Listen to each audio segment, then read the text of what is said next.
আজকে সকালবেলা ঘুম থেকে যে কি দেখে উঠছে আল্লাহ পাকই ভালো জানে। সকালে ঘুম থেকে উঠেই যে রান্নাঘরে ঢুকছে আর একদম রাত্রের বেলা বেরোইছি। সারাটা দিনই আমার রান্নাঘরে কেটে গেল।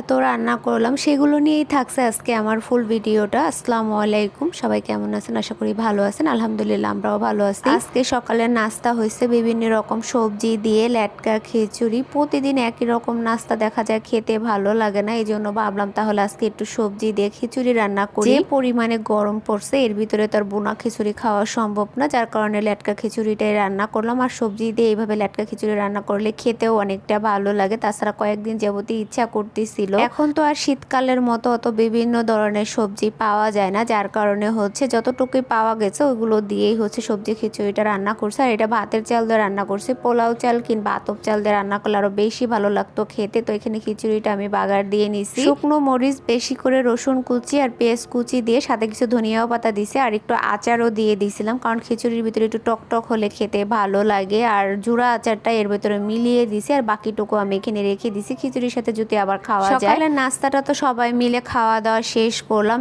এরপরে কিছুক্ষণ একটু বসে থেকে আবার চলে আসছি রান্নাঘরে। আপনাদের ভাইয়া বলতেছে আমি দুপুরে ভাত খেয়ে তারপরে বাসা থেকে বের হব, কি আর করার, তার জন্য তো আবার রান্না করতেই হবে। রাত্রে যে খাবারটা রান্না করছি, খাওয়া দাওয়ার পরে যতটুকু বেঁচে যায় ওইটা দিয়ে দেখা যায় পরদিন দুপুরবেলা আমার আর আমার ছেলের হয়ে যায়, কিন্তু ওই খাবারটা তো আর আপনাদের ভাইয়া খাবে না, যার কারণে আমার আবার রান্না করতে হচ্ছে। তো এখানে ভাত আর ডাল আমি বসিয়ে দিছি, ভাতটা আমার প্রায় হয়ে গেছে, এখন নামিয়ে নিব। পাশের চুলায় তো আমি ডালটা রান্না করে নিচ্ছি আর এদিকে ডিম সামান্য পরিমাণের লবণ দিয়ে আমি ভালোভাবে ফেটে নিচ্ছি। এর ভিতরে এখন হচ্ছে কিছু কাবাব বানাই রাখছি, আমি গরুর মাংসের কাবাব বানানো ছিল আগে। এখন এই ডিমের ভিতরে আমার যে ফ্রোজেন করা কাবাবগুলো ছিল ওইগুলো ভিজিয়ে তারপরে হচ্ছে অল্প আছে ভালোভাবে ভেজে নিব। এখন আপনাদের ভাইয়ার জন্য দুপুরে আর তেমন কোনো কিছুই করব না, শুধু ডাল আর এই কাবাব ভাজা দিয়ে হচ্ছে সে ভাতটা ভালো মতোই খেতে পারবে। আর যেহেতু গরুর মাংসের কাবাব সে এমনিতেই অনেক পছন্দ করে, এর চাই তার বেশি কিছু তার জন্য লাগবেও না। বা এখন আমি রান্নাও করব না বেশি কিছু, কারণ যেহেতু আবার রাত্রের বেলা রান্না করতে হবে। এখন যদি আমি কোনো একটা কিছু রান্না করি ওইটা এখনই খাবে, রাত্রে আর খেতে চাবে না। রাত্রে তো আমার আবার রান্না করতে হবে, যার কারণে আমি আর কোনো কিছুই রান্না করব না, জাস্ট এই ডাল আর কাবাব ভেজে দেবো, এগুলো দিয়ে খেয়ে যাবে।